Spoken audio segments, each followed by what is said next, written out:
میرے عزیز دوستو، کفر سے لے کر بدعات تک، کفر سے لے کر بدعات تک اور معروفات سے لے کر منکرات تک، جب کوئی کسی بھی زمانے میں لوگ کسی غلط طریقے کے عادی ہو جاتے ہیں، کسی غلط چیز کے عادی ہو جاتے ہیں، یہاں تک کہ وہ کسی بدعت کام کو سنت سمجھ کر یا عقیدت سے اس کو کرتے ہوں، تو اس سے روکنے والے کو ہر زمانے میں پاگل کہا جاتا ہے۔ یہ انبیاء کی سنت ہے۔ اگر آپ زمانے کے اعتبار سے، لوگوں کے مزاج کے اعتبار سے بولیں تو آپ لوگوں کے نزدیک انتہائی مقبول ہوں گے، مگر اللہ کے یہاں آپ مردود ہوں گے۔ آپ اللہ کے یہاں مردود ہوں گے، آپ عند الناس مقبول ہو جائیں گے، آپ عند الناس مقبول ہو جائیں گے، اس لیے کہ آپ عوام کی رعایت اور ان کی چاہت کے مطابق بول رہے ہیں۔ اور اگر آپ عوام کے مزاج اور ان کی چاہت، ان کے معمول، جس کو وہ صحیح سمجھتے ہیں، اگر آپ اس کے خلاف بولیں گے تو آپ عند الناس عند اللہ مقبول ہوں گے، لیکن عند الناس آپ مردود ہوں گے، لوگ آپ کو پاگل کہیں گے۔ میں صاف سے عرض کرتا ہوں، کسی کی بات کو اس کا تفرد یا تشدد کہنے کا مزاج صرف لوگوں کا ہوگا جو ماحول سے، زمانے سے، حالات سے متاثر ہیں۔ ان کو آپ کی بات تشدد محسوس ہوگی۔ وجہ کیا ہے؟ وجہ یہ ہوگی کہ آپ غلط چیز کے اتنے عادی ہو جائیں گے کہ آپ کا اس کے خلاف سننا آپ کو برداشت نہیں ہوگا۔ اگر وہ چیز جائز ہوئی تب تو اور بھی زیادہ آپ کے لیے اس کا برداشت، اس کے خلاف برداشت کرنا اور مشکل ہو جائے گا، کیونکہ آپ کے پاس اس کے جواز کا فتویٰ ہوگا۔ میں آپ سے بے تکلف بول رہا ہوں، میں آپ سے صاف کہتا ہوں، ایک مسلمان کے دین کے انحطاط کے لیے اتنا کافی ہے کہ وہ خلاف سنت چیز کو دیکھ کر ناراض نہ ہو۔ ایک مسلمان کے دین کے انحطاط کے لیے اتنا کافی ہے کہ وہ خلاف سنت چیز کو دیکھ کر ناراض نہ ہو، یہ اس کے دین کے انحطاط کے لیے ملزام، اگرچہ وہ چیز جائز کیوں نہ ہو، اگر وہ چیز جائز کیوں نہ ہو، لیکن اگر وہ خلاف سنت ہے اور آپ کو اس سے جو ہے وحشت اور اس سے آپ کو نفرت اس سے نہیں ہے، تو یہ آپ کے دین کے انحطاط کی علامت ہے۔ میری بات بہت مشکل ہے مگر مجھے عرض کرنی ہے۔ میری بات کا خلاصہ ہے کہ جس زمانے میں بھی جو لوگ جس غلط چیز کے عادی ہو جائیں گے، بت پرستی سے لے کے بدعات تک، منکرات تک، اس سے نیچے اتریے۔ جائز چیزیں ہوں گی لیکن وہ خود تو جائز ہوں گی، ان کا استعمال ناجائز تک پہنچا دے گا یقینی طور پر۔ آپ اس کے خلاف سننا پسند نہیں کریں گے، کیونکہ آپ کی طبیعت ایک چیز سے مانوس ہو چکی ہے، اس کے خلاف بولنے والے کو آپ متشدد کہیں گے۔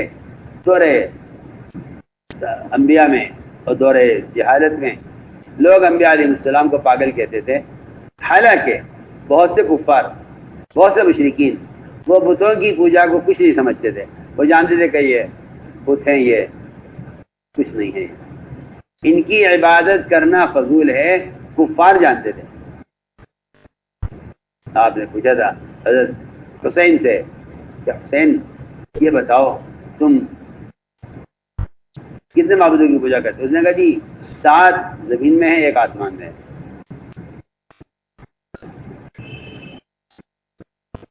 7 زمین میں ہے، 1 آسمان میں ہے۔ 7 زمین میں 1 آسمان میں ہے۔ فرمایا کہ کوئی نقصان، کوئی تکلیف، کوئی پریشانی آ جائے تو کون دور کرتا ہے؟ کہ وہ کرتا ہے جو آسمان میں ہے، اکیلا ہے۔ اس کے باوجود جب ان کی عادت بت پرستی کی بن گئی، جبکہ وہ مانتے ہیں کہ اللہ ایک ہے، آسمانوں میں ہے، تو اس بت پرستی کی مخالفت پر نبیوں کو پاگل کہا گیا ہے۔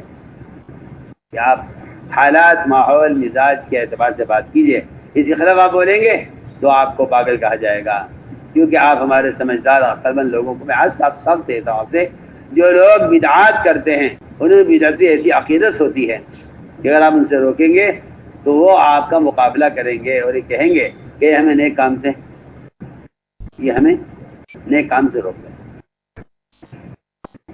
کہ بدعت ان کے نزدیک نیکی بن چکی ہے۔ تو میں نے عرض کیا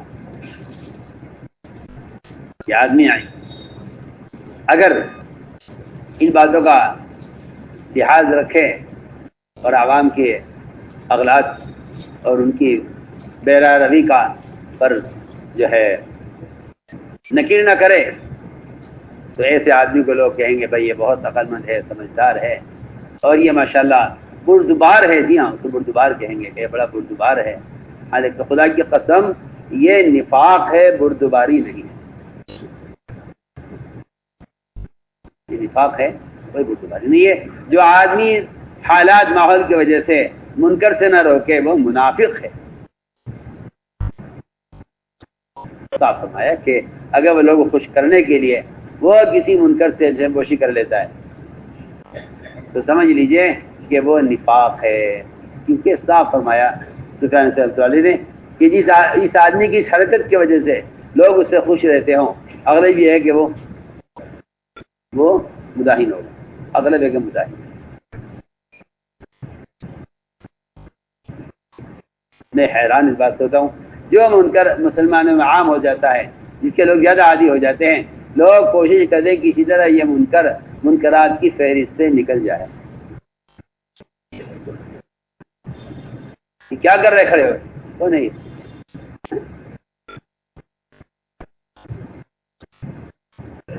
تو میں نے عرض کیا کہ یہ سمجھنے کی بات ہے۔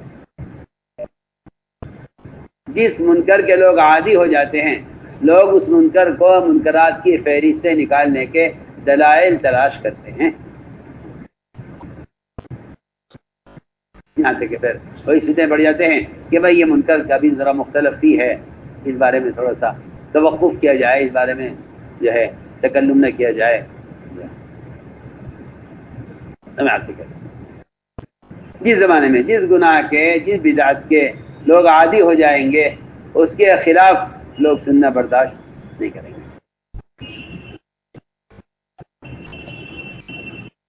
تو میں عرض کرتا ہوں کہ جس زمانے میں لوگ بت پرستی کے عادی تھے، جب انہوں نے بتوں کے خلاف سنا تو انہوں نے انبیاء علیہ السلام کو پاگل کہا اور مجنون کہا، اور یہاں تک کہہ گئے کہ یہ ان کا دماغ پر اثر ہے، یا ان پر کوئی جنات ان پر کوئی جن سوار ہے، یا ان کو کوئی اوپری ہوا لگی ہے جس کی وجہ سے یہ بے عقلی کی بات کر رہے ہیں۔ آپ صلی اللہ علیہ وسلم ایسے ماحول میں دعوت دے رہے تھے جہاں بت پرستی عام تھی اور لوگ اسی کے عادی تھے۔ آپ صلی اللہ علیہ وسلم کا دماغ کو دعوت دینا اور دماغ کا آپ صلی اللہ علیہ وسلم کے علاج کی کوشش کرنا۔ فرماتے ہیں، محمد بن سلید کہتے ہیں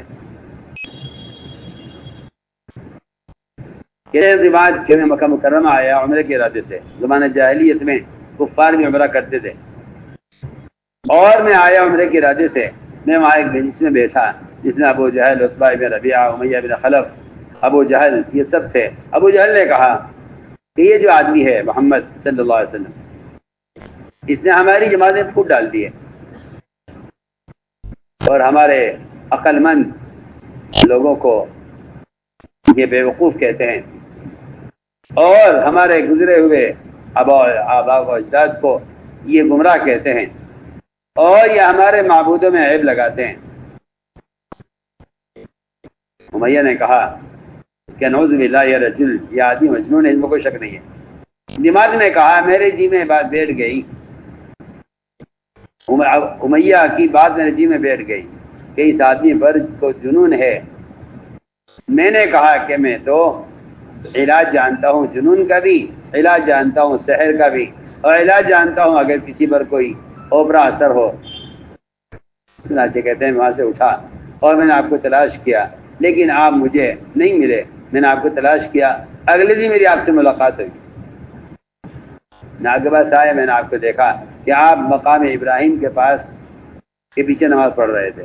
میں آپ کے پاس آ کر بیٹھا، آپ نماز سے فارغ ہوئے، میں نے عرض کیا ابن عبد المطلب آپ پوری طرح میری طرف متوجہ ہوئے، آئیے کہ پیچھے سے بات کرتا، آپ میری طرف التفات نہ کرتے، آپ پوری طرح میری طرف متوجہ ہوئے۔ میں کیا چاہتے ہو؟ فرمایا کیا چاہتے ہو؟ میں نے کہا کہ میں اوپری ہوا کسی کو لگ جائے، کسی جناتی اثر ہو جائے، میں اس کا علاج جانتا ہوں، اگر آپ چاہیں تو میں آپ کا علاج کروں، پر آپ اپنی بیماری کو بڑا مت سمجھیے۔ میں نے تو علاج کیا ہے، ان کے بھی علاج کیے ہیں جو آپ سے زیادہ برے حال کے تھے، نعوذ باللہ، میں نے ان کا بھی علاج کیا ہے، وہ بھی ٹھیک ہو گئے، اور اللہ نے میرے دل کو بھی شفا دی ہے، اللہ آپ کو بھی شفا دے گی۔ مشرک کہہ رہا ہے کہ شفا اللہ دیتے ہیں، اللہ کے ہاتھ میں ہے۔ کہا میں نے سنا ہے آپ کی قوم کو کہ وہ آپ کے بارے میں کچھ ایسی باتیں کہہ رہے ہیں جو باتیں بری ہیں، اور آپ جو ہے ان کے بڑوں کو اور ان کے سمجھدار عقلمند لوگوں کو بے وقوف کہتے ہیں، اور ان کی جماعت میں تفریق ڈال دی ہے، اور آپ ان کے گزرے ہوئے اجداد کو گمراہ کہتے ہیں، اور آپ ان کے معبودوں میں عیب لگاتے ہیں۔ تو دماغ نے کہا جی میں نے تو یہ سوچ لیا ہے کہ یہ حرکت نعوذ باللہ وہی کر سکتا ہے جس پر جنات کی کوئی اثر ہو۔ آپ سے ہم ساری باتیں فرمایا الحمدللہ احمدہ واستعین، تمام تعریفیں اس اللہ کے لیے ہیں، ہم اسی کے حمد کرتے ہیں، اس سے ہی مدد چاہتے ہیں، اسی پر ایمان لاتے ہیں، اس پر بھروسہ کرتے ہیں۔ جس کو اللہ ہدایت دے کوئی گمراہ کرنے والا نہیں، جس کو اللہ گمراہ کر دے اس کو کوئی ہدایت دینے والا نہیں۔ میں گواہی دیتا ہوں کہ اللہ کی سو کے بعد کے لائق نہیں، وہ تیرے طرح اس کا کوئی شریک نہیں۔ میں گواہی دیتا ہوں کہ محمد صلی اللہ علیہ وسلم اللہ کا بندہ، اس کے رسول ہیں۔ جماعت کہتے ہیں کہ میں نے ایسا کلام کبھی سنا نہیں تھا، اتنا عمدہ کلام، اتنا اچھا کلام، حالانکہ اتنے سادہ الفاظ ہیں، لیکن وہی بات ہے کہ جب آدمی مخاطب کی ہدایت چاہتا ہے اور مقابل کی ہدایت چاہتا ہے تو پھر اللہ تعالیٰ اس کے کلام میں جاذبیت پیدا کر دیتے ہیں۔ اس نے کہا کہ میں نے تو اس سے اچھا کلام کبھی سنا نہیں ہے۔ میں نے آپ سے کہا یہ کلمات پھر لوٹائیے، پھر بتائیے، پھر سنائیے آپ نے کیا کہا۔ میں نے آپ سے اس بات کو دہرانے کی درخواست کی، آپ نے کلمات دوبارہ دہرائے۔ پھر میں نے کہا اے محمد آپ کس بات کی دعوت دیتے ہیں؟ آپ نے فرمایا اس بات پہ کہ تم ایمان لاؤ اللہ پر جو تنہا ہے، اس کو کوئی شریک نہیں ہے، اور بتوں کی عبادت سے اپنی گردن کو آزاد کرو، اور بتوں کی عبادت کا توق اپنی گردن سے نکالو، اور گواہی دو کہ میں اللہ کا رسول ہوں۔ میں نے کہا کہ اگر میں نے یہ کر لیا جو آپ کہہ رہے ہیں تو مجھے کیا ملے گا؟ مجھے کیا ملے گا؟ سوچیے آپ صلی اللہ علیہ وسلم ایک کافر سے بھی یہ نہیں کہہ رہے کہ تمہیں دنیا ملے گی، فرمایا تمہیں جنت ملے گی۔ ایک کافر پوچھ رہا ہے اگر میں آپ کی بات مان لوں مجھے کیا ملے گا؟ آپ نے فرمایا لکل جنہ، کہ تمہیں جنت ملے گی۔ اس نے کہا جی اچھی بات ہے، یہ بات ہے تو میں گواہی دیتا ہوں کہ اللہ کے کوئی عبادت کے لائق نہیں، کوئی شریک نہیں ہے، اور میں بتوں کی عبادت سے اپنے آپ کو الگ کرتا ہوں، اور اپنی گردن سے میں بتوں کی عبادت کا توق نکالتا ہوں، اور میں بتوں کی عبادت سے بری ہوتا ہوں، اور میں گواہی دیتا ہوں بے شک آپ اللہ کا بندہ اس کے رسول ہیں۔ کہتے ہیں کہ میں آپ کے ساتھ پاس ٹھہرا رہا، یہاں تک کہ میں نے قرآن کی بہت سی صورتیں آپ سے میں نے سیکھ لی، پھر میں اپنی قوم کے پاس گیا واپس۔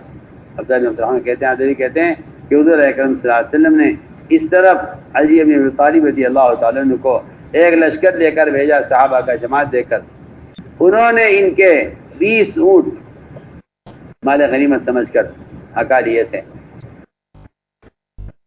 حضرت علی رضی اللہ تعالیٰ عنہ کو پتہ چلا کہ یہ اونٹ دماغ کی قوم کے تھے، حضرت علی نے فرمایا کہ ان کے اونٹ واپس کر دیے جائیں، کیونکہ یہ دماغ کی قوم کے اونٹ ہیں اور دماغ ایمان لا چکے ہیں۔ چنانچہ ان کو اونٹ ان کو واپس کر دیے گئے۔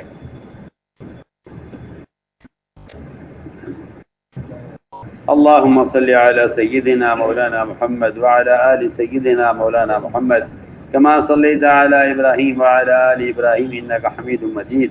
ربنا ظلمنا أنفسنا وإن لم تغفر لنا وترحمنا لنكونن من الخاسرين. اللهم إنا نستغفرك ونتوب إليك. اللهم إنا نستغفرك ونتوب إليك. اللهم إنا نستغفرك ونتوب إليك.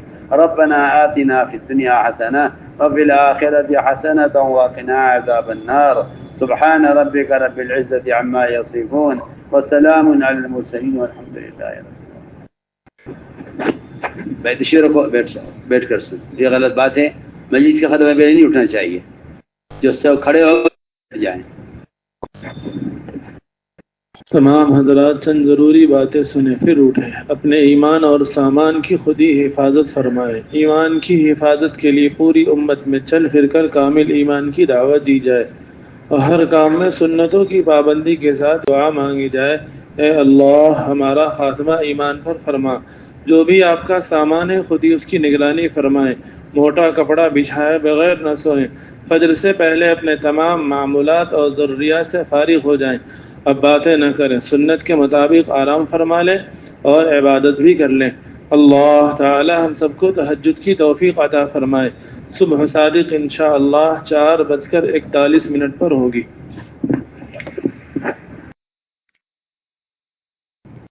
بیان آپ کو پسند آیا ہو تو بیان کو لائک، شیئر اور چینل کو سبسکرائب کرنا مت بھولیے۔ کمنٹس میں اپنی رائے کا اظہار ضرور کیجیے۔